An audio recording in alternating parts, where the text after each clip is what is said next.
వ్యాపారాలు చేసుకునే వారు ఉన్నారు, వారిని దీవించండి. ఉద్యోగాలు చేసుకునే బిడ్డల్ని ఆశీర్వదించండి. చదువుకునే విద్యార్థులు ఉన్నారు, కాంపిటేటివ్ పరీక్షలు రాస్తున్నటువంటి వారు ఉన్నారు. యేసయ్య ఆ విద్యార్థులకి జ్ఞానాన్ని దయచేయండి. ఆయా పనుల ద్వారా ఉపాధి పొందుకునే వారు ఉన్నారు, వారిని దీవించండి. వయసులో పెద్దవారు, వృద్ధులు ఉన్నారు నాయన, వారి గురించి ప్రార్థిస్తున్నాం. వృద్ధాప్య వయసులో మీ ఆనందం వారికి దయచేయండి. 2025 సంవత్సరం నూతన సంవత్సరం నాయన, ఏ కుటుంబంలో నెమ్మది సమాధానం లేదో మీకు తెలుసు. నెమ్మది ఆరోగ్యంతో ఉన్నారో వారిని స్వస్థపరచండి.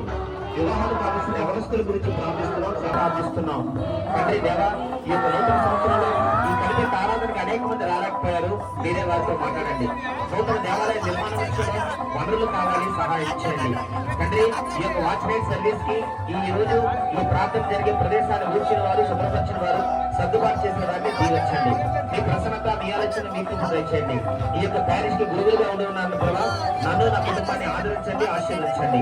యేసయ్య నామములో అడుగుచున్నాము తండ్రి. పరలోకమందున్న మా తండ్రి, నామము పరిశుద్ధ పరచబడును గాక. మీ రాజ్యం మాకు వచ్చును గాక.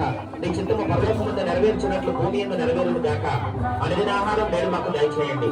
అపరాధం చేసిన వారిని క్షమించిన ప్రకారం అపరాధములు క్షమించండి. శోధనలో పడకుండా పీడించి తప్పించండి. రాజ్యము, శక్తి, మహిమ నిరంతరం నీవై ఉన్నావు తండ్రి. ఆమేన్. తండ్రి అయిన దేవుడి ప్రేమ, కుమారుడు యేసుక్రీస్తు కృప, పరిశుద్ధాత్మ దేవుని సహవాసం కూడి వచ్చిన మనందరికీ ఇప్పుడు ఎల్లప్పుడూ సదాకాలము తోడై